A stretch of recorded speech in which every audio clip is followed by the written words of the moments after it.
October the 1st, year 2003, here in Garden Grove. And our speaker tonight is Jordan Maxwell. He's been here before. I think it was around a year ago. And he's tonight on the subjects that he knows so well, which is secret societies, hidden word meanings, and their influence on world events. Jordan Maxwell is responsible for bringing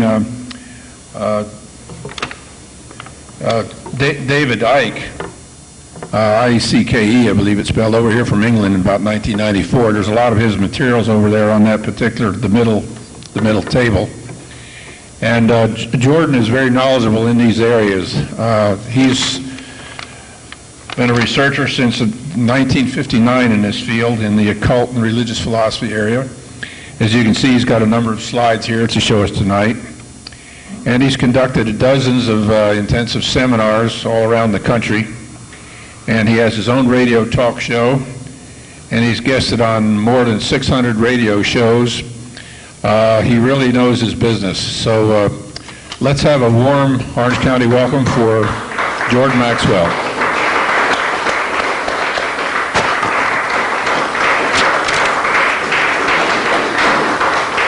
Use the lapel mic? Yeah, I'll put that on, but thank you.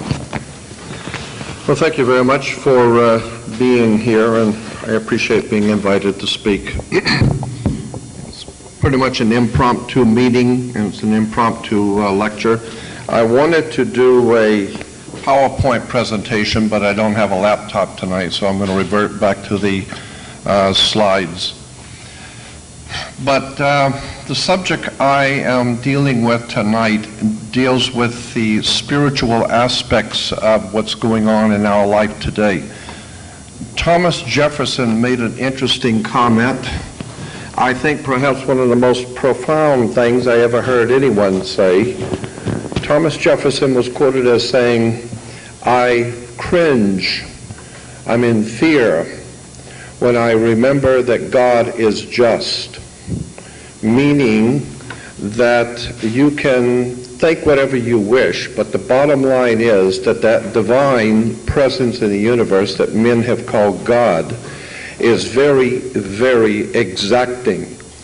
It has its own agenda. It has its own laws and rules and regulations, and it just really doesn't care what you think or how you view anything. It is the law in the universe. We call it God's law.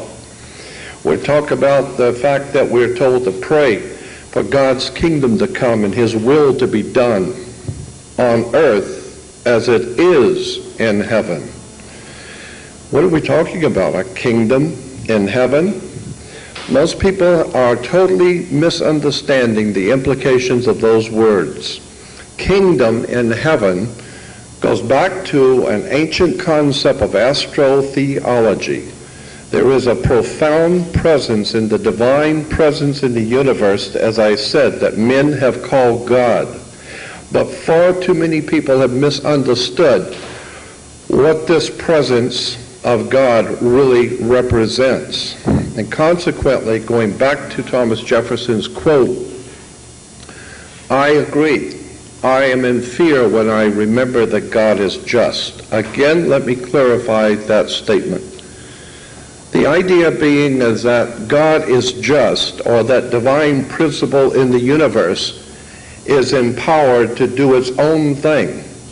And it doesn't matter, as I said, how you view or what you might think or what your particular belief systems are. It doesn't matter. That divine presence in the universe is going to do its will.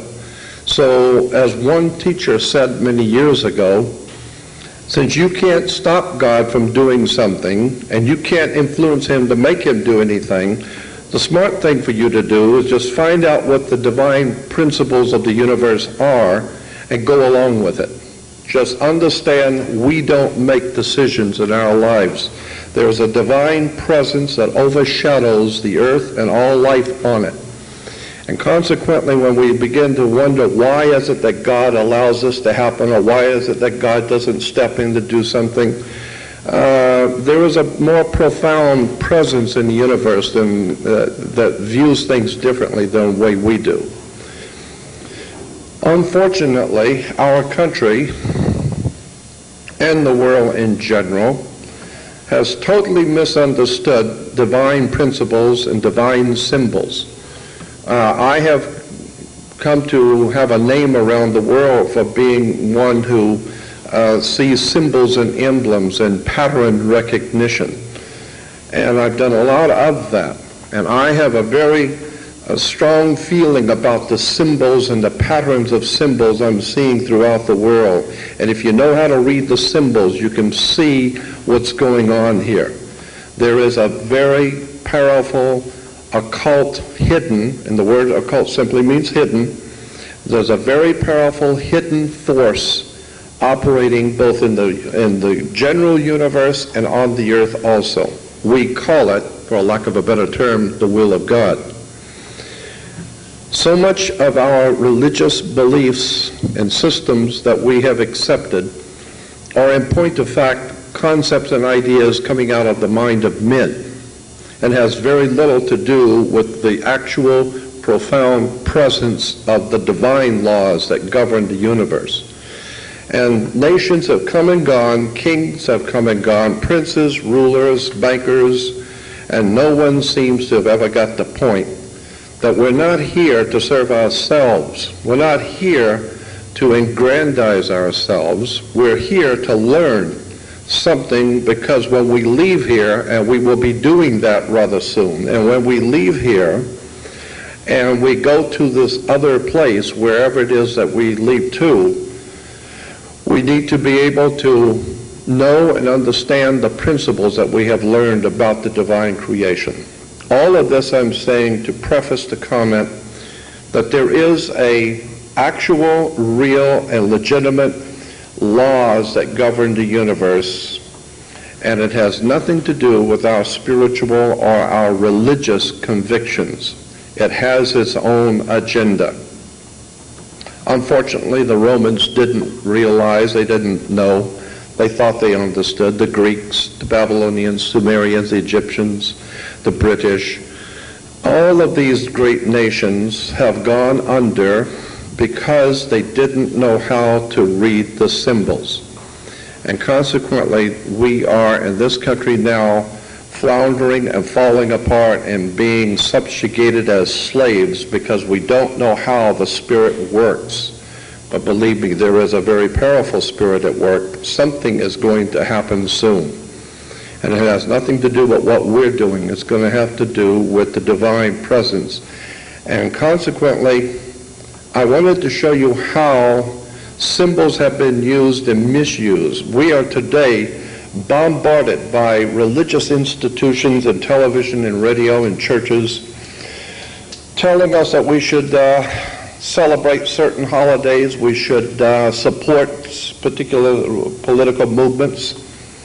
My mother once used to say that there's never been a political movement in the world that wasn't a little religious.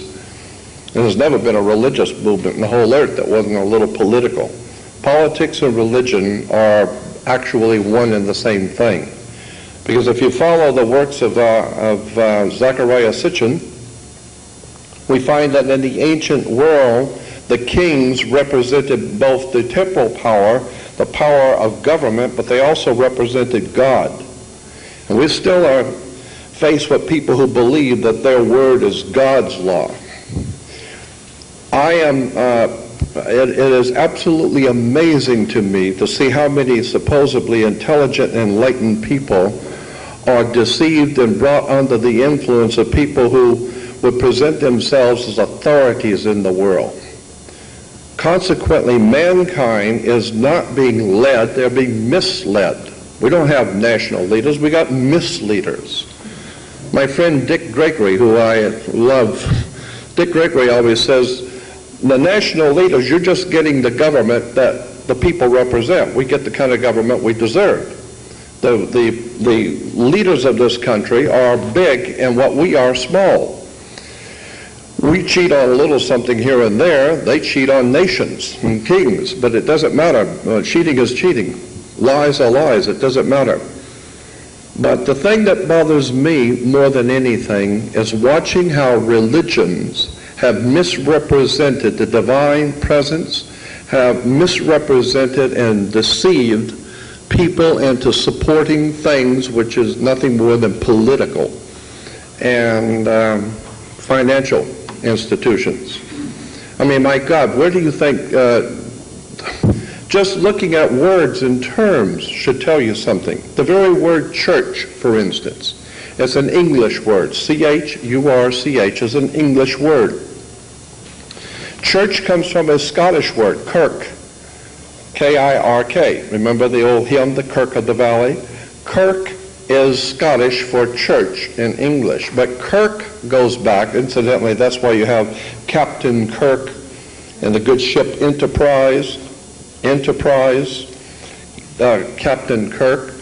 Go back to Captain Kirk, or Kirk being church in Scottish, is traced back to a goddess in Rome, Circe, and the Roman goddess Circe can be traced back to an even ancient or more ancient goddess, the goddess Circe in Greece. So the lineage is Circe in Greece, becomes Circe in Rome, becomes Kirk in Scotland, becomes church in English. Now in the ancient Greek world, Circe, Mother Kirk, Mother Church, Mother Circe, look it up in the encyclopedia. Circe was a goddess who was able to hypnotize people, bring them into her house, turn them into animals, and live off of them. And this is precisely what the church has done. It has hypnotized people, taken their nationality away, taken their individual creativity and spirituality away, and brought them into a corporate enterprise, and consequently has turned them into animals. And consequently today the animals are killing each other all over the world because of church, religion, philosophies. And this concept of God's chosen people, you know, we're told that in the Hebrew religion that that was the original monotheistic religion. I have a very high respect for holy writings, for the Bible, for the Old and New Testament, but I'm also a student of history. And one can read very simply that the Jews were never a monotheistic people, ever. The Hebrew religion was a heno, spelled H-E-N-O, henotheistic religion. Henotheistic is not monotheistic. Henotheistic means choosing one God out of many. So consequently, we're told that the Hebrew people were the worshipers of one God. Absolutely not. When you get into the background of theology and religion, you're going to find, as I have found, that Judaism is a main foundation for Western civilization, and that's why I'm talking about it. Judaism is the most eclectic religion on the face of the earth, in my opinion. I don't think there's another religion or a philosophy on the earth that has collected more from other institutions and from other peoples and amalgamated it into one religion. It's fascinating when you begin to see where these ideas and concepts come from in the Bible and in the Old Testament Hebrew. For instance, the Hebrews at one time were worshipers of the moon god. This is why in the Vatican and in France, in the Louvre Museum, the carvings and the sculptures of Moses having the lunar horns. I don't know if you've ever seen that, but Moses in the Vatican has horns. Why? It's because the horns were always referred to as the lunar horns. It was always a symbol for the moon god. Why? Because the moon in its lower quarter is like a horns. And consequently, this is why American Indian chiefs all had horns as the chiefs, and the Vikings wore horns. These were lunar worshiping peoples, the American Indians, Vikings, and the Hebrews. The moon god in Arabia, his name, the old Arabian moon god, was called Sin, S-I-N. That was his name, Sin. And in the ancient Arabic language, a mountain is Ai. So you put the god of the mountain, the old moon god of the mountain. They still have the mountain of the moon in Africa today. But when you put the Sin Ai together, it becomes Sinai. Mount Sinai is, no, it's the Sin, the moon god, and his mountain is Ai in Arabic. So Mount Sinai, there's nothing holy about Mount Sinai. It's the worship of the moon god. And consequently, this is why the Jewish holidays are after sundown, because that's when the moon comes out. As opposed to, of course, on Sunday, when Christians are worshiping, and Sunday, on the day of the sun. So consequently, all holidays are after sundown because of Moses was the leader of the moon cult. Mount Sinai, Sin Ai. Then there's a time in the Hebrew history, in the Old Testament history, where the planet Saturn became the dominant deity for the Jewish people. Saturn, very important. I would suggest that the planet Saturn is the most important subject you're ever going to be introduced to. Saturn plays a profound, significant part in our country today, in the political situation that this country's in. The planet Saturn is profoundly important to understand. He's referred to as the Lord of the Rings. They still make movies about him. Lord of the Rings. Consequently, Saturn was a very important god to the Hebrews and to the Phoenician Canaanites. And the Phoenician Canaanites actually gave birth to a group of people in northern Europe called the Celtic Druids. Druidism is actually a Phoenician Canaanite theology. It's a Phoenician Canaanite, meaning Druidism in northern Europe and in Western Europe in general actually can be traced back through Rome, back to Greece, back into what we call today Israel and that area, Druidism. And as I've said before, one of the most important symbols of the Druidic Phoenician Canaanite religion is a magic wand. You know, like Merlin the magician with his magic wand. Magic wands were always made out of the wood of a holly tree. It was made out of Hollywood. And this is exactly why we're still being worked the magic on us out of Hollywood. It is a Druidic, Phoenician Canaanite symbol of actual legitimate magic that's being worked on this country. Consequently, let's get back to the planet Saturn for a moment. Saturn is an extremely important planet symbolically in world religions today. The wars that are going on in the Middle East definitely connected to the planet Saturn. And most people have no idea in the world what's going on, but the people who run this world, they're very well aware of the symbols and what these things mean. Saturn was referred to as I said, the Lord of the Rings. Women were told in ancient Israel to listen to their god, so they wore an ear ring. Men were to get married before their god, so they wore a wedding ring. Consequently, the kings were to get to be crowned before their god Saturn, so they wore the round corona, the ring, Lord of the Rings. Consequently, black was the color associated with the planet Saturn. We have different planets and different colors associated with the different planets coming from the ancient world, but black was the color associated with the planet Saturn. So therefore, all the priests would wear black robes, just as Catholic priests wear black robes, judges wear black robes, rabbis wear black robes. Young people graduating from university and college, they come out wearing a black robe. Black robes. Somebody better go back and do your homework. You know what a black robe represents and why judges wear black robes? And consequently, when you graduate from university, it's a Saturnalian event. Saturn is the great teacher, the inhibitor. Incidentally, Saturn was referred to as the inhibitor, one who holds you back and teaches you a lesson. So he holds you back and inhibits you and inhibits your movement. He arrests your movement.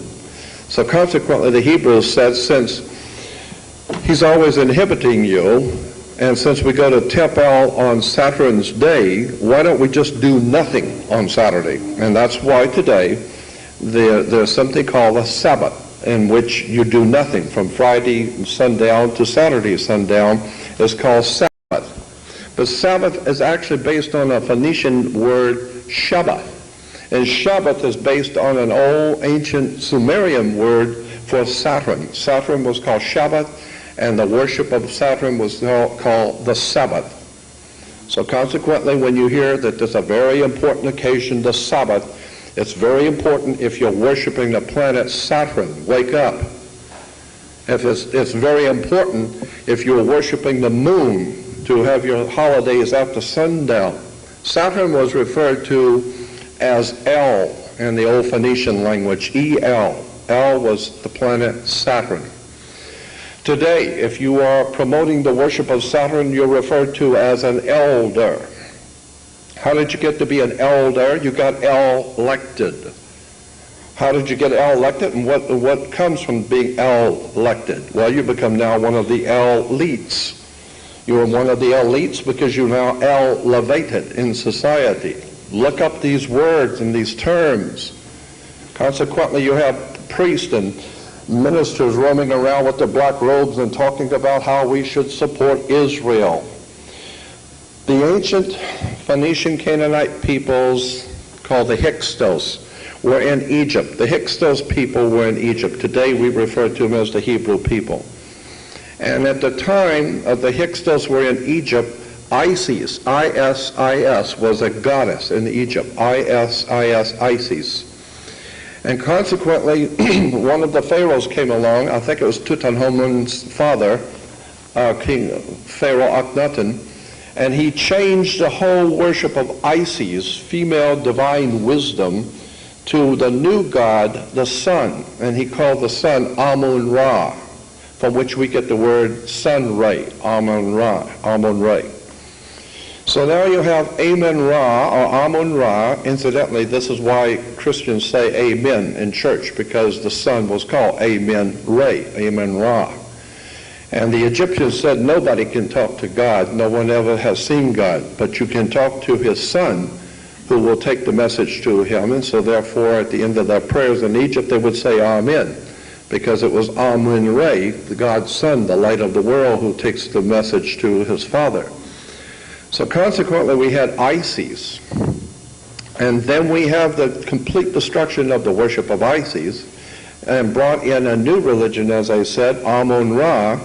And then when the Hyksos moved north into Palestine, they encountered the planet Saturn. Saturn, as I said, was called El. If you take the I-S, R-A for Ra, and E-L, it becomes Israel. Israel is Isis, Ra, and El. The three names of the esoteric languages of the world for the sun and for the ancient gods of the ancient world. So when you're going to send your money and give all of your support to Israel, just remember you're supporting a country that is filled, that's why it's called the Holy City. Jerusalem is referred to as the Holy City. Why the Holy City? It's because every kind of screwball, dim-witted religion that has ever been on the face of the earth has come out of Jerusalem. They've had child sacrifices, pornography, blood rituals, moon worship, Saturn worship, sun worship. My God, that whole area is filled with lunacy. It is today the center of world lunacy. And the secret societies and fraternal orders out of England, France, Germany, and America are manipulating the peoples of this world to support something called the reestablishment of Solomon's temple. If you understand that Solomon is simply the three words in the ancient languages for the sun, Sol, S-O-L, is Latin for the sun. Om is Hindu for the sun. And On, O-N, is the city of the sun in Egypt. The Greeks call it Heliopolis, but the Egyptians call the city of the sun On. That's why you flip a light switch on, because On was the city of the sun that brought light into the world. So Sol, Latin, Om, Hindu, On, Egyptian. Put it together, it becomes Solomon or Solomon. There was no King Solomon. There was no King David. I even asked a Rabbi Marvin Entelman many years ago. He's probably gone now. But many years ago, he was the president of the American Rabbinical Association. And I asked him, I said, Rabbi Entelman, tell me the truth. Did these people who actually in the Old Testament, did they really live? King Solomon, King David, Abraham, Isaac, Jacob, etc. And he said to me, look, it's a religion. The Catholics have got Father, Son, Holy Ghost. The Hindus have Brahma, Vishnu, Shiva. The Egyptians have Osiris, Isis, Horus. No, we're Jews. We got to have something too. I mean, it's just a religion, but we got to have something. So it's a triune God. It's always Brahma, Vishnu, Shiva. Osiris, Isis, Horus. Father, Son, Holy Spirit. It's always a triune God. So they came up with an idea of Abraham, Isaac, Jacob. There was no Abraham, Isaac, or Jacob. It's just a play on terms and symbols and words. And when you talk to the rabbis and confront them, they'll say, yeah, that's true. It's just a religious teaching. I mean, but, you know, was there Osiris, Isis, Horus? No, it's symbolism. Well, so is the rest of the religions of the world. Always just symbolism. You will be surprised at how much the planet Saturn plays in world politics. Again, when kids graduate from university, incidentally, the word graduate comes from two words, gradually indoctrinate. So consequently, when you graduate, you come out with a square martyr board. The square martyr board, what is a martyr board? It's a board, it's a metal square with a handle so that you put cement on it when you're building with bricks. And it's called a martyr board. You're wearing the martyr board when you graduate from university. The martyr board is a symbol of masonry. This is why you go to college to get a degree. Consequently, you need to understand that all universities and colleges in the Western world operate under the Vatican. All universities and colleges. So if you want to save your money to send your kids to college, just remember you're sending them to a Jesuit, Catholic-dominated ancient Roman Empire system whereby your children are to gradually be indoctrinated into a system of religion, politics, and theology. So what you need to understand is that there is a symbols, that there is a whole symbolic world in which we live. And if you don't understand the symbols and the words and terms, you're never going to figure out how this stuff works. But none of this has anything to do with God or with the divine. Incidentally, God is merely the word dog spelled backwards. This is why churches have dogma.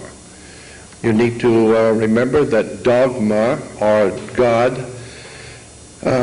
spelled backwards is dog. Why? It goes back to Anubis in Egypt. Anubis was the dog, the god. Many of you remember seeing the dog in Egypt. That's Anubis. Sirius.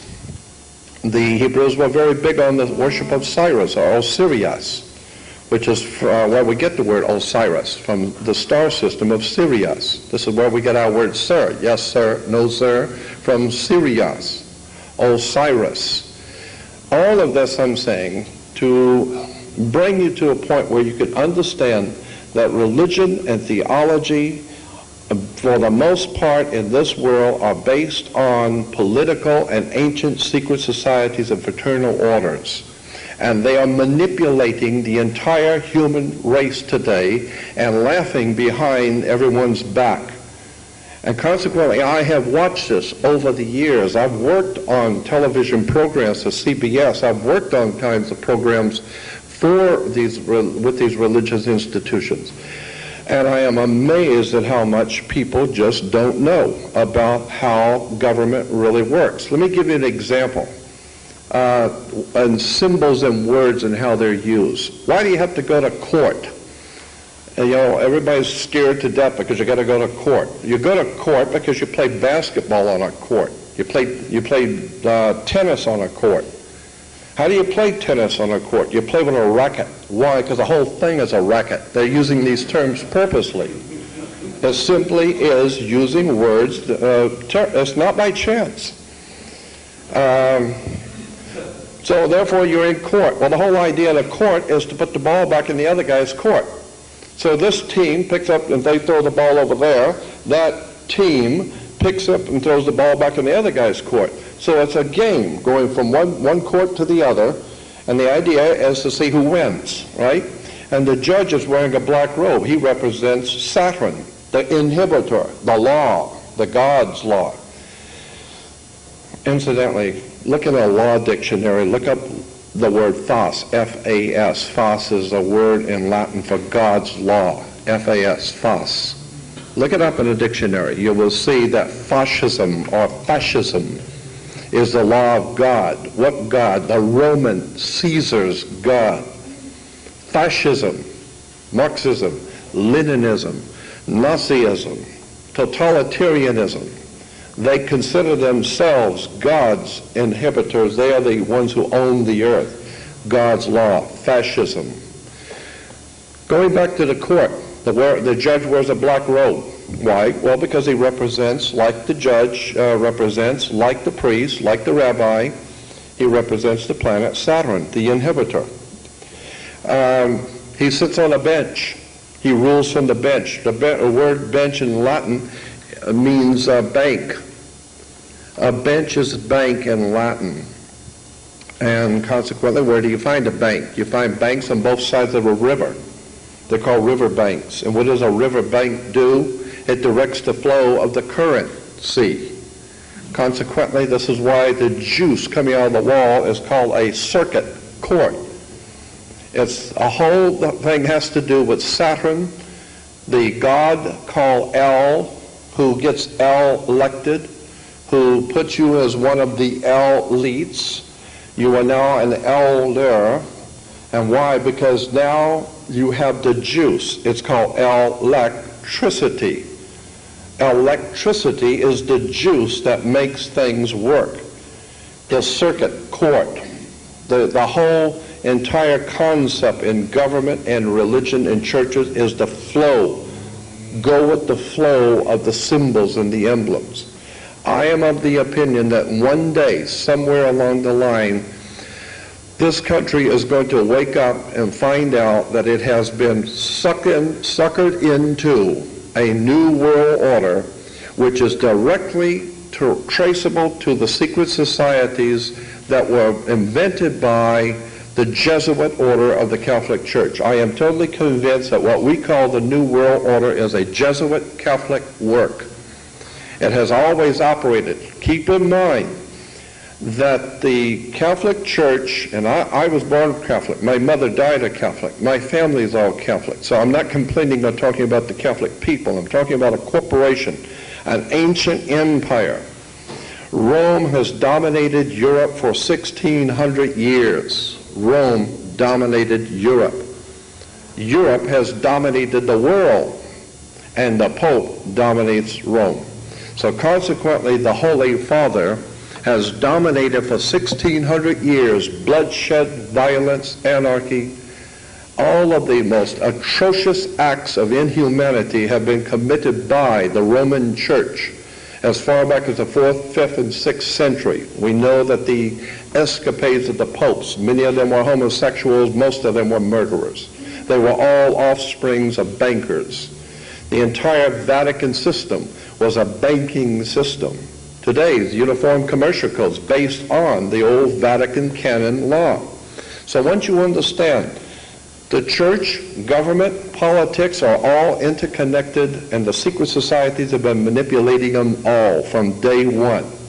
And I am of the opinion that there's never going to be a change in this country until people find out that there's a world of difference between being religious and being spiritual.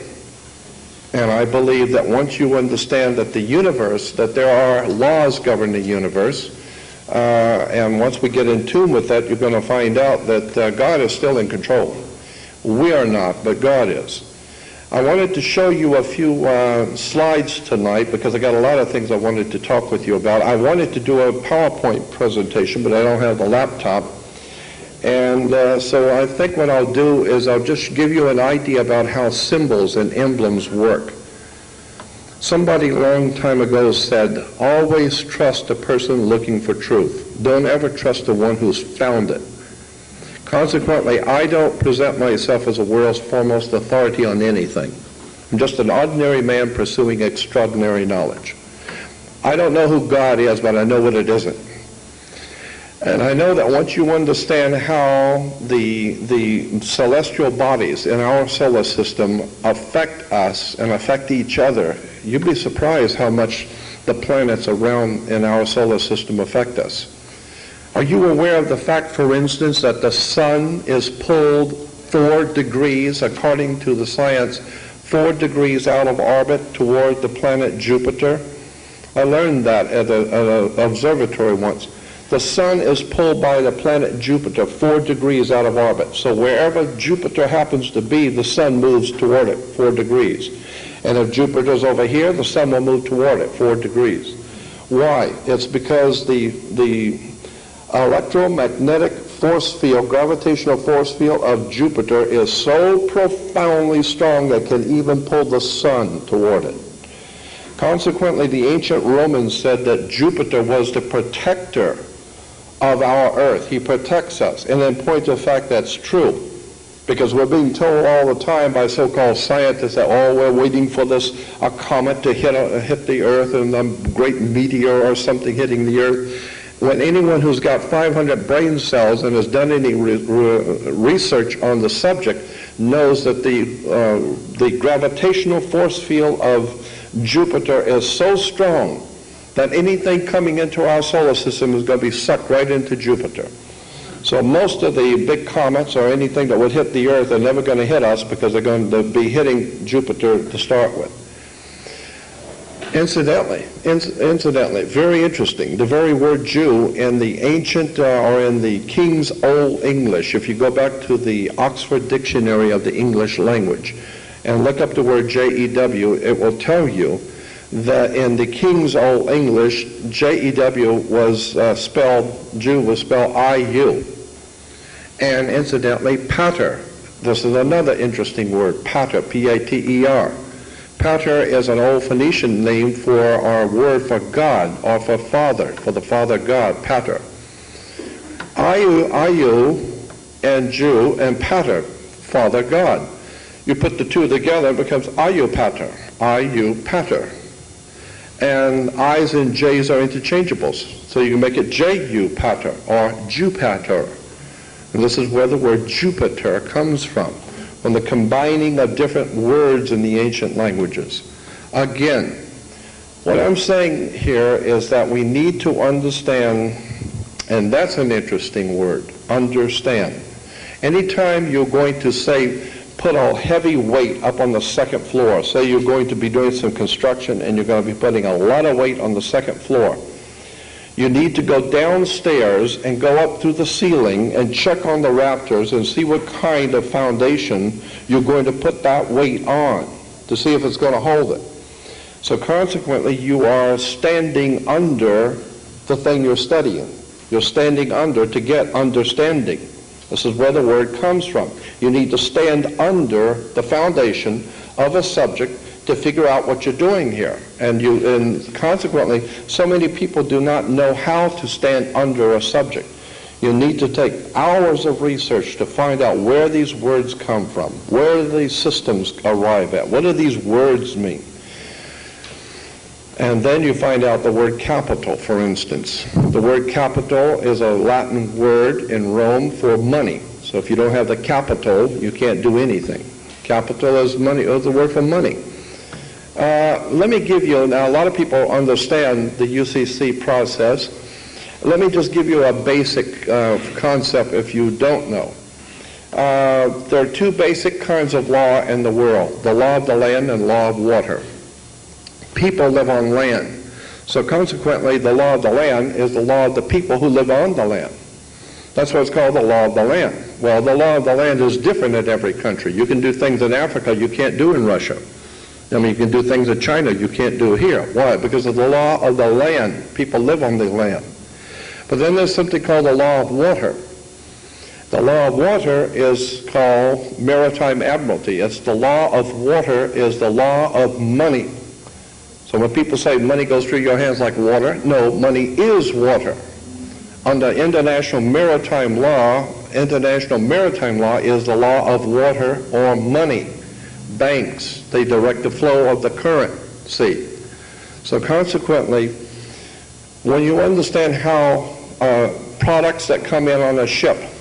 I mean, the captain of a ship, captain of an airship, captain of a rocket ship, sailing ship, it doesn't matter. A captain is a captain. And captains occupy the same position as high priests, like the Pope. You don't think so? Mess around with on the ship and see if the captain doesn't have absolute sovereign power on the sea. Consequently, there's a law of banking called the law of the water, the law of the sea. And this is why when you sign documents in blue, that's a commercial signature is in blue. Why? Because the sea is blue. This is why the Navy has an admiral, Navy blue. All of these words are connected to an ancient system coming out of what we call ancient Israel or Phoenicia Cana. You've heard the name and you've heard the word Cana, Canaanites. The word Cana is a Phoenician word for banker or merchant banker. Consequently, merchant, merchant, is like mermaid. Merchant is someone who is actually using the water to make money, a merchant. That's why the Bible even talks about the merchants who make their great wealth on the seas of the world. Again, Uniform Commercial Code, Maritime Admiralty Law, directly connected to the Vatican Canon Law, directly connected to the old Phoenician Canaanite Maritime Admiralty Law. All of this stuff is being administered by secret societies and fraternal orders around the world, manipulating the whole human race. And virtually nobody has figured out how this stuff works. But let me tell you, it does work. Once you understand how the words and what the words mean and how, when you go into a court, if you're smart, you don't even have to go into a court. I am not the world's foremost authority on this subject, but I have been watching for the past 6 to 7 months something going on that I am personally involved in. And I have been watching what's happening with this situation. And I have discovered, it has been told to me and explained to me, that when government comes after you, state, county, city, especially federal and big government, when they come after you for whatever reason, there are 4 things that you can do. 2 of them are very bad and 2 of them are good. The 4 things you can do, the first 2 are bad. The first thing you don't want to do is hire an attorney and fight the case. If you hire an attorney and fight the case, what you have done is you are dishonoring their charge. And that's why, like you said, when you plug something into the wall, you're going to get a charge. And so they're going to bring you into court to charge you. But if you hire an attorney, you have lost already. The moment you hire an attorney, you've lost, because it implies you're going to fight the charges. And once you fight the charges, you are now under their jurisdiction. You have now entered a fight. You've walked into the ring, and now you're going to be a part of the fight. And you've already lost. The second thing that you don't want to do is ignore the charge. Whatever they send you in paperwork, they're going to do this or that, and they're charging you with this or that. You don't want to ignore it. You want to answer it. But you don't want to hire an attorney to fight it, because you've lost when you do. The 2 things that you do need to do, or you need to know about, is you accept what they're saying, that they're charging you with. You accept it. And it's called a conditional acceptance. And I'm not the authority on this. I've just found this out within the last couple of months. And I don't have all of the details on it, but it is very important that you need to understand. And I've got the experts who have been looking at this and who have been working with this, and it's working. When you accept whatever the government says you've done on the condition, you can turn around and use that acceptance, and with your what is called a exemption under the Uniform Commercial Code, and consequently you can accept whatever they are charging you with and pay it off with your UCC exemption. I don't know how all of this works, but I've been watching it happening, and I understand that it is working. And so I've got some videos from the people who have given lectures on this subject of how government and courts work, really work. So I'm going to make that available pretty soon so that you can study it for yourself. I just think it's a very interesting the way courts and governments actually work. Without taking too much more of your time, I'm going to do a few slides because I want to get back to the point of how symbols work, what these terms and symbols mean, and show you how we are being misled and deceived by accepting certain political and religious concepts. Because as far as I'm concerned, it's absolutely outrageous that the human family should bow down its knees to man-made religions and man-made governments when, in point of fact, God has not asked you to bow down to anything or be under anything or be under any government. I don't consider myself subject to any man, any government at all, period. I believe that the God that created us, the ones who have created us, have given us the earth to live on, and we are not to be under or cowardly be under any domination by anyone. Yet I abhor the idea of somebody telling me that the authorities, the very word authority is abhorrent to me. Where do you come off of being an authority? My God is my authority. I don't need your authority. The word authority comes from the word author. You haven't authored anything. Your scribbling comes from your scribes who scribble scripture and who scribble scripts. This is why in Hollywood you have script writers. Script writers are writing scripts. They're called scribblers who scribble scripts. Think about Hollywood. Think about how this stuff works. You've got people with big money who intend to manipulate and exploit you. They hire people to act like humans. They're not real humans. They just look like humans, and they are scripted. They are told exactly what to say and how to say it, just like a president has his speech writers. So they give you a speech. They give you something to say, and then they're going to put you on film and have a director to make sure you say it just the right way. So they have a director, they have the lights, and they have you say what they want you to say the way they want you to say it, so that it looks like you're actually human, and it looks like you actually care. And it's a very emotional scene. Of course, after the lights go off and they say, cut, he's back to his boyfriend and smoking his dope and whatever else they're doing, and they couldn't care less about the human family. As far as they're concerned, we are all cattle, chattel property, nothing but to be entertained. So consequently, once you see how Hollywood puts together motion pictures, television, and it is a world of illusion, lies, deception, most of the people in Hollywood know that. There was a man named Stanley Kubrick who produced and directed his last movie called Eyes Wide Shut.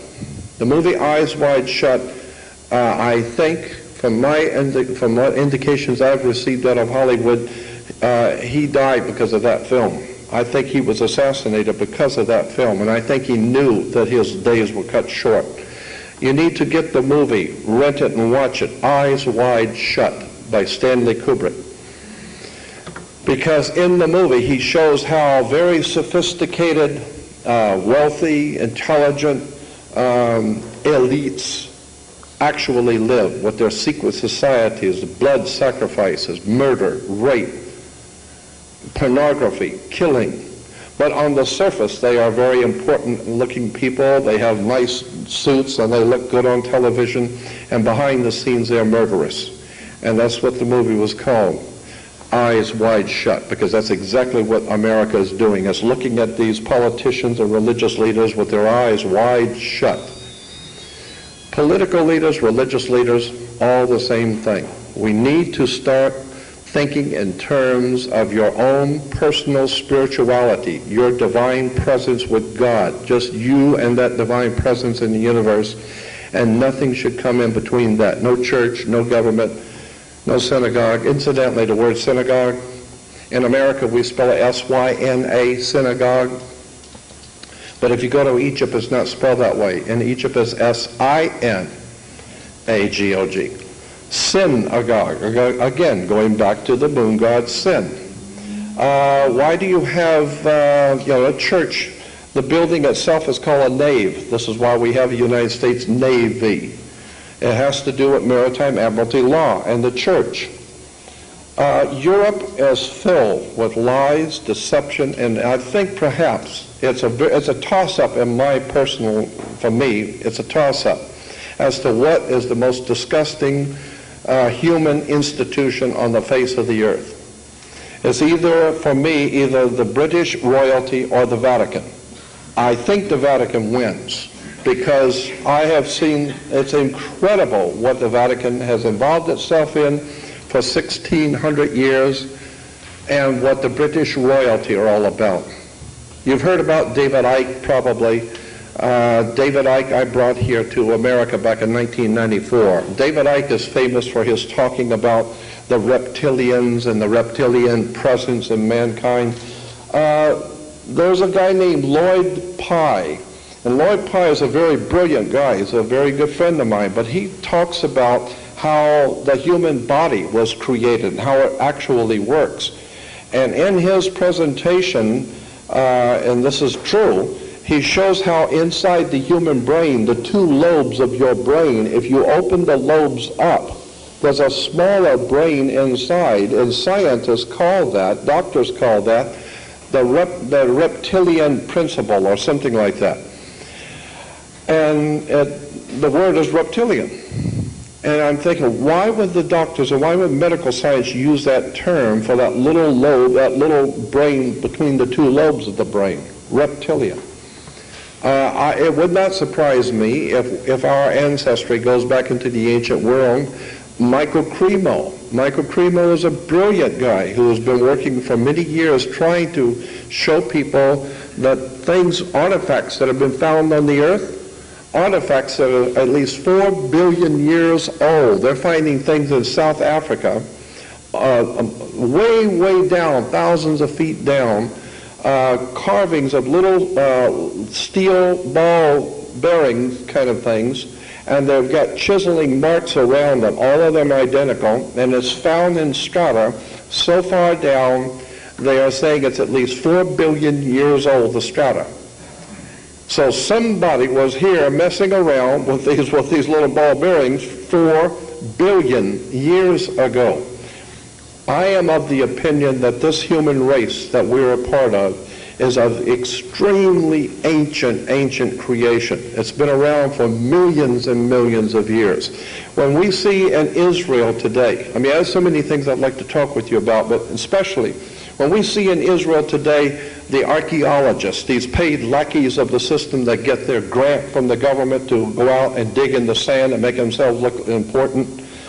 And they're down there, and they dig down about 6 or 8 feet, and they found some little pottery, and there's a big thing on TV, and that's an archaeologist. No, my feeling is, off the coast of England in the North Sea, when they're drilling for oil, the oil drills go down, all the way down to the bottom of the Atlantic Ocean, and then they start cutting into the ocean floor to go all the way down to the hit oil on the north shore off the coast of England. 1,000 feet down under the Atlantic Ocean, they're bringing up, because they're sucking up the material inside this thing that's cutting, this round pole that's cutting into the earth, the stuff that's coming up through it.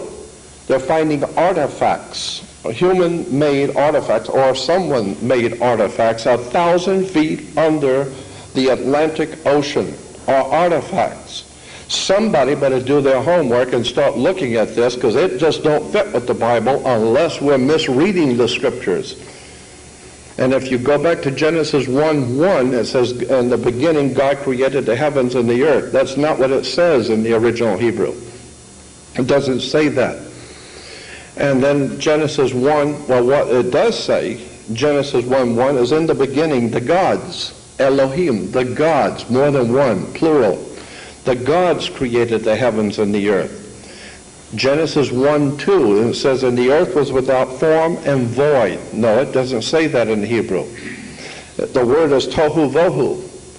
And the words are in Hebrew tohu bohu, which means, instead of reading it, the earth became a waste. No, the earth was without form and void. Tohu vohu is the earth became a waste and a desolation. Was not without form and void, but became a waste and a desolation. And in all the Hebrew Bibles, you see it. And in the Jewish reference works, you see it. Genesis 1:2 is misstated in the King James Bible. So I'm saying between Genesis 1:1, when the gods, in the plural, created the heavens and the earth, and Genesis 1:2 could be hundreds of millions of years. And as called, and many of the scholars in the field of biblical archaeology know that there's a world of difference between Genesis 1:1 and 1:2. The human family could be millions of years old. I am totally convinced of for my own self, that we are the product of a higher intelligence in the universe. I don't think that for 1 minute that we just evolved here. The evolution makes no common sense to anyone who thinks very deeply on it. I mean, what was one eye doing while the other eye was evolving? How come everything is balanced? How come fish have two eyes, just like all other animals have two eyes? The whole entire earth reeks of design. Somebody has been designing something for a long time. And once you begin to see how the human history, ancient history, is telling us something about who is in charge here, I believe that there is, in point of fact, right now on the earth, for a lack of a better term to describe it, extraterrestrial life forms. I'm totally convinced that they're here. I am totally convinced, too, for myself, that these extraterrestrial life forms are the exact same thing that the King James Bible is talking about when it says, in the beginning God created the heavens and the earth. Elohim. Elohim is not God. El is God in the old Phoenician language, and Elohim is like putting an S on the end of a word. We have C-A-R or C-A-R-S, making it plural. Well, in the old Phoenician or Hebrew language, El is God, but Elohim is plural. And so consequently, in the beginning, Elohim, or the gods, created the heavens and the earth. And then later on in Genesis 1:2, it says, and the gods said, come, let us make man in our image, after our likeness. What do you mean, come, let us? Was God talking to himself? Consequently, you begin to see how there's a lot hidden in the Old Testament that they haven't told you about yet. But the ancient rabbis knew it, and they talked about the presence of the gods here on earth, whoever they are. And I believe that this is exactly what we are facing today. We are told in the Bible that if you remember Abraham, the story is a metaphor. The story is a symbolic story telling you something. But 3 men come walking up into the camp, and Abraham saw the 3 men and went out to talk to them and had them sit down and have something to eat with him. That's in Genesis 8. And then we find out later the 3 men were actually God and his 2 accompanying angels. Go back and read this in Genesis. So if you're going to accept the Bible, you need to go back and read Genesis, where God sat down and had dinner with Abraham and his 2 angels. So the 3 of them look like men. I'm saying that the Hebrew or the ancient Jewish tradition says that their gods look like us. They have created us in their image. And there's a very good possibility that that's exactly the case, that we are an experiment of a higher race that has come here from another place, and we are actually connected to the stars. And we didn't even know it. We thought we just evolved here. No, nothing this complex as a human with a human brain and the human creature evolved anywhere. Somebody designed us. Obviously, even Christian people refer to it as God. God created us. I don't care how you view it. We didn't just get here by chance, and somebody else is in control, and you need to understand that whoever that one was or whoever they are in control and not us.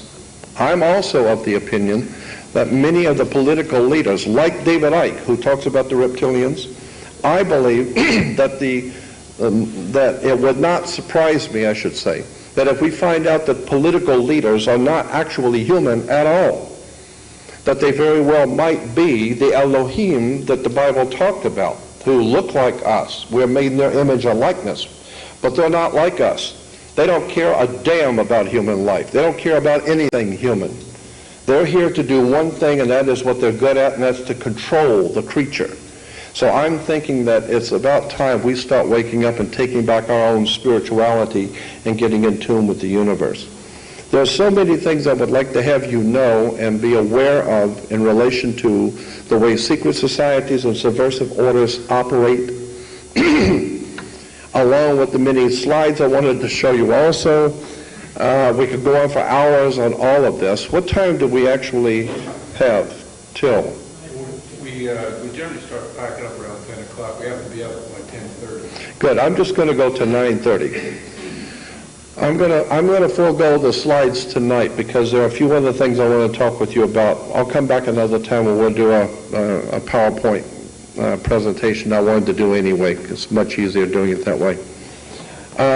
When we're talking about the political situation in this country, I am amazed at how many people have not done their homework and see the overwhelming and obvious implications of things which are happening in this country. Too many people have allowed Hollywood, the scriptwriters, the managers of civilization to manipulate our thinking. I think that the human creature is very, very powerful. I think that we are a very powerful creation. Our brains and our minds are extremely powerful. And once you get in tune and concentrate and get in tune with your own spirituality, and no longer concerned about whoever does anything on the outside world and the political arena, and get in tune with your own God force inside of you, that is extremely challenging to the people who would control you, because they know that if you ever got into your own center and you understood the laws in the universe and you lived by them, that gives you a lot of power and a lot of protection. I would suggest that you want to, anyone who's interested in this subject which I brought up before, astrotheology. I believe that astrotheology is what we're talking about when we talk about the kingdom of heaven. I am totally convinced that astrotheology is a concept that is wrapped up in the New Testament, that's in the Old Testament, but especially in the New Testament, and we're missing something if we don't see it. There's a whole world of knowledge that's locked into the New Testament. That's why the Bible has Jesus saying, many will look with their eyes but not see. They will listen with their ears but not hear, and with the heart not get the sense of it. And I think that's exactly what's going on here today. We're looking at something in the Bible and misunderstanding, misrepresenting. Anyone who can watch television, watch a Christian TV today, cannot see that this is nothing more than a corporate money show, and needs to understand that our spirituality is at stake now, and our country is at stake. Our country was based on individual spiritual creativity and freedom. That's a concept that's been lost now. And the whole idea, and there's a word you need to look up. You need to look up the word new man. The word is N-U-N-E-W-M-A-N, new man. Like Paul Newman. Many of the Jewish people have different interesting names, like new man. That's a very important term. You need to do some research on it. Adolf Hitler talked about the new man. The Communist Party talks about the new man. Mussolini talked about the new man. Totalitarian dictatorships all talk about something called the new man. And it's always in quote. Go on the web and put in quote, new man, end quote, and see what comes up. All of the totalitarian dictatorships talk about something which they're working toward called the new man. And this new man, Adolf Hitler explained it better than anyone in my opinion. He said this new man is going to be a race of people on the earth who have lost all identity with the old ways of caring about people, love and family, etc., and they are going to be totally robots in our hands. Not going to have anything to do with the old order of living the way we have lived before. The new man is going to be one who has no connections with God, spirituality, or nothing else. He's merely an automatron. He's automated word control. And this is what we are today, word control. So I'm saying that while these people are trying to bring about something called a new man, I think that what they're getting ready to do is they're beginning slowly but surely to crush human spirituality, crush out of existence human freedom, and bring about a civilization that's based on fear and the law and obeying the powers that be. And somewhere along the line, I think that the Spirit, the one we call God, the Spirit, is going to do something on this earth, and it's going to be horrendous. Because somewhere along the line, Rome fell. Adolf Hitler could go as far as he could go and went no further, and he fell. I believe that the powers that be in this country are slowly but surely putting themselves into a position where the divine presence is going to do something very serious. This country is going to pay a terrible price for what we have allowed to happen. And the people are going to pay. And when you look around at the people who are going to pay, just remember this is the way it was in the Roman Empire. It was in all the other ancient empires. It doesn't matter. God is not one to be mocked. What you sow, you reap. There will come a day when this country is going to pay the price for what it has allowed to become and what the people have allowed themselves to become.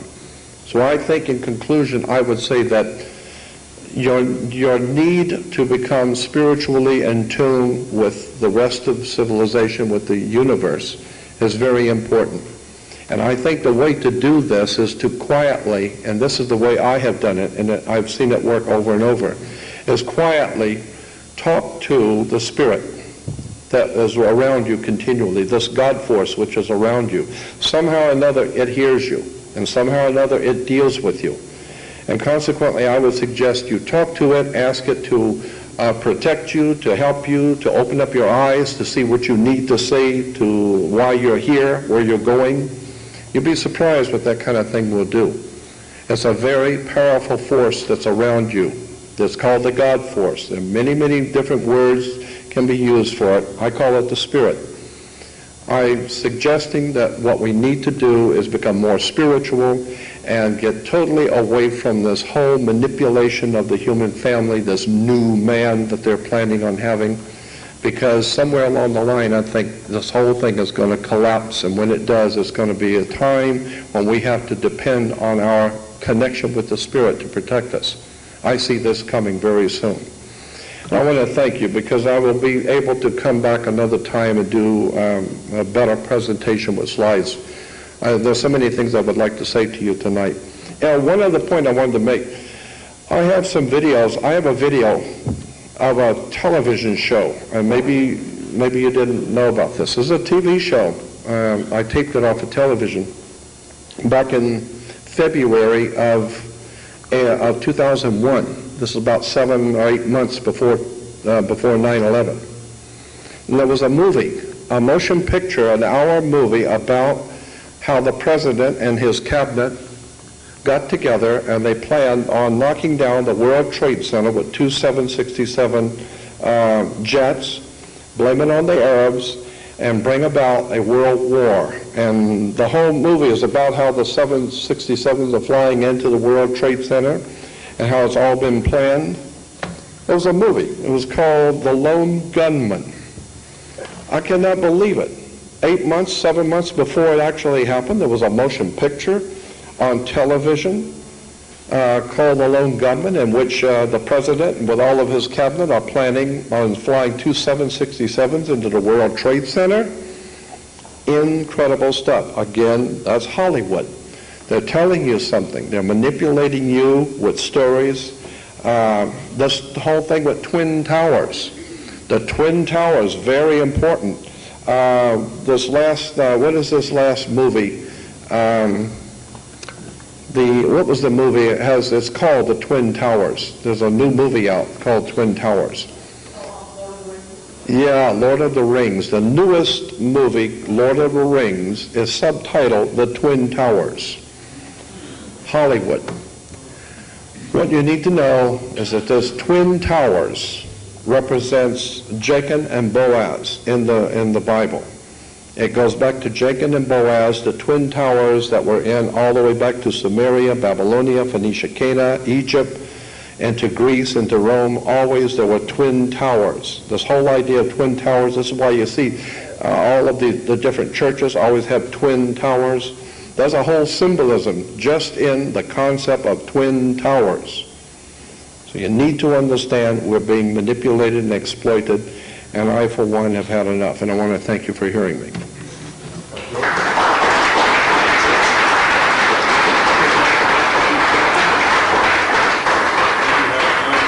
Oh, sure.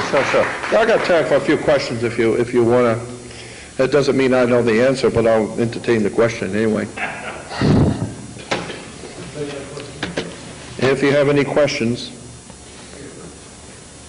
You talk about secret societies. How does the Order of the Skull and Bones connect with the Crown Templar?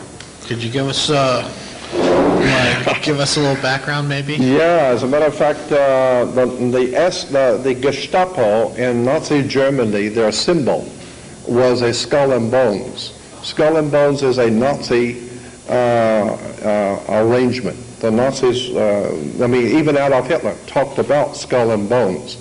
But Bajan, Lee, and Lincoln, in their book about 15 years ago, that was a New York bestseller, you really need to get that book, and you can still buy it today in bookstores, called Holy Blood, Holy Grail. Holy Blood, Holy Grail talked about skull and bones, but not like the Skull and Bones Society that the president belongs to, but the real skull and bones symbol. It goes back to the Knights Templar, Masonic Order, skull and bones. This is why on the Jolly Roger, the flag that the pirates used to have in the Caribbean, Pirates of the Caribbean, their flag was always a black flag because it was represented toxic, deadly. It was black flag, and on the black flag was a skull and crossbones. Skull and bones on the pirate flags represented the Knights Templars. The Knights Templars in the 9th and 10th century set up in Europe what we call today international banking. So the international bankers today in Switzerland, that's why the Pope has a Swiss guard. In Rome, the Pope has something called a Swiss guard. The Swiss guard represents the Knights Templars guarding the boss of Rome, the Holy Father, Knights Templars, international banking. That's why Switzerland is the home of the Knights Templar. And even the Swiss flag has the red cross on a white background. Incidentally, if you fly over, and I've got beautiful pictures in color of this, if you fly over the Vatican and look down on the Vatican, you will see, for the first time, it's very obvious, the British flag. It's called the Union Jack flag. It's a crisscross, which is the up and down cross, which is called the Cross of St. George. And behind it is a crisscross called the Cross of St. Andrew. You put the two crosses together, crisscross and the straight cross, and it becomes a double cross. And that's why the British have been double-crossing people for years. That's where the word comes from. We've been double-crossed. Double-cross goes back to British banking fraternities. The Knights Templars double-crossing the whole world. Switzerland, very interesting place. Switzerland has the Knights Templar cross. That's why today you have organizations called the American Red Cross, Wake Up Red Cross. It's a Cross of St. George. It's a Masonic Knights Templar organization that operates behind enemy lines. And you say, oh, well, the Red Cross can go behind enemy lines. Of course the Red Cross can go behind enemy lines. They are the enemy. They're financing the enemy. They're financing both sides. That's why it's called the Red Cross, the Cross of St. George, which is the Swiss national symbol in Switzerland for the banks in Switzerland. I'm saying you need to understand how this stuff works. Skull and crossbones is very obviously a Nazi German ancient symbol, and in the Holy Blood, Holy Grail, They go into the old ancient stuff that the skull and crossbones connected to. Holy blood, Holy Grail. Yes? You mentioned the constellation Sirius. There's another constellation, Orion, and ordinarily I wouldn't know this, but I have known a Subaru car, a little Japanese car, and I was reading, I believe there's 7 stars in the constellation Orion, and when you look at a Subaru, I found out Subaru is a Japanese word for Orion, and if you look at the hood ornament on a Subaru, it has the 7 little stars on it tied together, and I was wondering what the significance of Orion is. You mentioned of Sirius. There's even a motion picture company called Orion Pictures. Yes, Orion is very important in the Jewish system. And the Jewish system of mysticism, the Pleiades, Orion, especially Sirius, all of these are very important to mystical Judaism. And as a whole, I got the reference works on that, but I would suggest just go on the web and put in quotes. And anytime you go on the web to do any research, make sure you put quotes around the word you're looking for. If you put in Orion is one thing, but if you put quote, Orion, end quote, then it will go directly to where that word is used the way you're looking for it. So always put quotes around whatever it is you're looking for on the internet. Orion, very important. Go on the web because there's a lot of material on Jewish mysticism connected to Orion. That's why it's Orion Pictures. I had one other one. You mentioned the word mir, which there's a song, La Mir. Does that mean the sea? Yeah. You mentioned merchant. M-E-R is merchants. Mer, so I guess M-E-R is sea, isn't it? Yeah. S-E-A. Mir is a Phoenician Canaanite word. Incidentally, keep this in mind. When you hear the term Hebrew, the word Hebrew, or Hebrew language, you say, well, so-and-so means this in Hebrew, or means that in Hebrew, or in Hebrew it says this or that. When you hear that term Hebrew, understand there is no such a thing as a Hebrew language. What we call the Hebrew language is a Phoenician Canaanite language which is spoken by Hebrews. It's like in America, we speak American. No, we speak English. We are Americans, but we don't speak American, we speak English. English comes from England, not America. So the Americans speak English, but we don't speak American. The same thing, Hebrews don't speak Hebrew, they speak Phoenician Canaanite. It's the Phoenician language which we call, for lack of a better term, Hebrew. So there is no such a thing as a Hebrew language. As a matter of fact, if you go to the Jewish encyclopedias and look up Hebrew language, it traces it back to Phoenicia, to Canaanite language, Phoenician language, and I said, well, it was very obvious what's going on here. There is no Hebrew language. And so much of what, and I could have gone on talking about the ancient Hebrew religion, Zoroastrianism. Probably one of the most important influences on Judaism in the world today is Zoroastrianism. And Zoroastrianism comes from Iraq. Iraq is the home of Zoroastrianism, and Zoroastrianism dominates Judaism. Almost all the teachings in Judaism come from Zoroastrianism in Iraq. I think it's awful interesting that today Iraq is now being plundered under. I wonder why. All of the teachings in Judaism can be traced back to Iraq. That's very interesting in my opinion. Yes? Within the New World Order movement, there's something called the New Age movement also. Yeah. Mm-hmm. They talk about the age of Aquarius, the dawning of a new age. Yeah. Do you know when has the age of Aquarius started, or when that's going to start? And if there is there any connection to the end of the Mayan calendar, which ends in the year 2011, December the 23rd, because the Mayan calendar, you're right. Their legends also speak about the dawning also of a new age. Is there a connection there also? Yes. Adolf Hitler was very much involved with the dawning of a new age. This is a very profound subject that I've been dealing with for some 35 years. I have boxes of materials on this subject of the new age.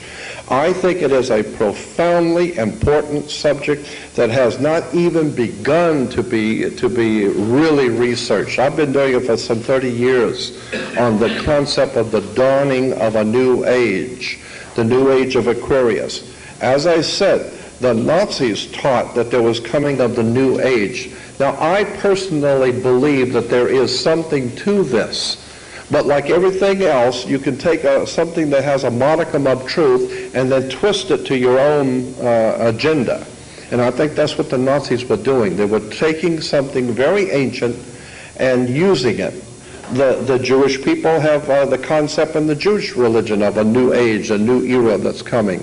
Christianity talks about God's kingdom that's coming. I think that there is something, there is some sort of legitimate, factual reason to believe that there is some kind of a new dawning coming, a new age coming. But it's a very interesting subject. I would like to do 3 hours on just that one subject, the dawning of the age of Aquarius, because I think there's legitimately something to it, but it's been misrepresented by the Nazis, by the communists, by the fascists, and I think that something is on its way for our world. There's going to be a change coming soon. Interesting. You know, reading a book on the Mayan calendar, supposedly by the year 2012, when it ends, right, there will be a new calendar broken up into 28-day months. Mm-hmm. So it'll be whatever, and there's no longer going to be a 12-month cycle of the year. Well, yeah, you know, a lot of people say, well, the Mayan calendar is saying it's the end of the world in 2012. No, not. I mean, that's, even in Christianity, you hear that term, end of the world. The word world was mistranslated. The word in Greek was aeon, A-E-O-N, aeon. Aeon is mistranslated world. In point of fact, it doesn't mean world, it means age. So Jesus said, I will be with you to the end of the world. No, I will be with you to the end of the aeon. I will be with you to the end of the age. The concept of what we call the new age is in the New Testament. The New Testament is a new age document talking about a coming new age, a new kingdom. And I think that this Mayan calendar subject is very closely connected to all the ancient world talking about some kind of a new dawn coming. I think that there's something to it. Right. You know, when I went to the Vatican 2 years ago, I saw an obelisk right in the middle of the Vatican. And I kind of understood the significance, and I asked the guide what an obelisk was doing there, which is supposedly the symbol of Osiris, is it? Oh, yeah. Oh, right. Yes. You're talking about in the Vatican Square, there's an obelisk, like the Washington Monument. The Washington Monument is an Egyptian obelisk. An Egyptian obelisk represents the male phallic in erection, and it connects to the female ovaries, the Oval Office, okay? So consequently, when you see the symbols in Washington, D.C., they're sexual. The male phallic over the waters of life connecting to the female ovaries or the Oval Office. You need to understand, as I said so many times before, we are continually inundated with symbols and emblems that most people have no idea in the world what they mean. Yes? Well, what's your opinion on Zion? Zion is a political movement out of France and Switzerland. If you go back to the protocols of the elders of Zion, the protocols were not Jewish at all, had nothing to do with Judaism at all. And the Jewish authorities today, when you bring up the subject of the protocols of elders, they will say, that's a forgery, that's a forgery. Wait a minute, what is a forgery? A forgery is a false document made to look like something which was real. So consequently, it's a play on words. When they say that the protocols of the elders of Zion is a forgery, I say, all right, if it's a forgery, let's look at the original then, of which this is a forgery, right? They didn't say it was not true at all. They said it's a forgery. Why? Because Zion, Z-I-O-N, that's a whole subject in itself, going all the way back to the Prieuré de Sion in France. This is why in the movie Indiana Jones and the Raiders of the Lost Ark, Indiana Jones, Raiders of the Lost Ark, the Nazis are looking for the Lost Ark. And the Nazis are being led in their hunting for the lost ark by a Frenchman.